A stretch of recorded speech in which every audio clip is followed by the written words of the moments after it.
Good morning বন্ধুরা। এখন আমি যেটা বানাচ্ছি ওটা হচ্ছে ওটসের প্যানকেক। এর মধ্যে দেওয়া আছে সব রকম সবজি, পেঁয়াজ, গাজর, ক্যাপসিকাম, কাঁচা লঙ্কা, ধনেপাতা,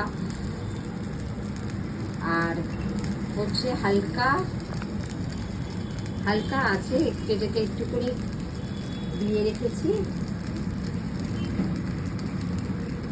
সকালবেলা ব্রেকফাস্ট কি খাবো ভাবছিলাম, ভাবলাম না আজকে অনেক দিন পর ওটস খাওয়া হয় না, তা ওটসটা এখন আমি তৈরি করছি।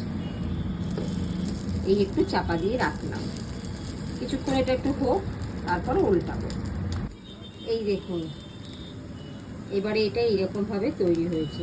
আজকে সকালে না এটাই ব্রেকফাস্ট। আমি হালকা তেল দিয়েছি, মানে জাস্ট ব্রাশ করে যতটুকু তেল দেওয়া হয় সেইটুকুই আমি তেল দিয়েছি। সকালবেলার ব্রেকফাস্ট তো বেশি অয়েলটা ইউজ করি না, আর আমি এমনিতে একটু অয়েল কমই খাই।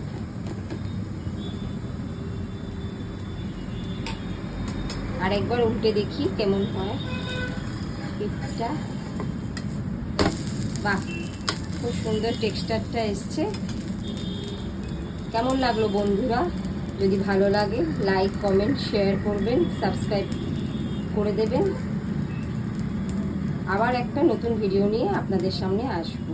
Thank you so much.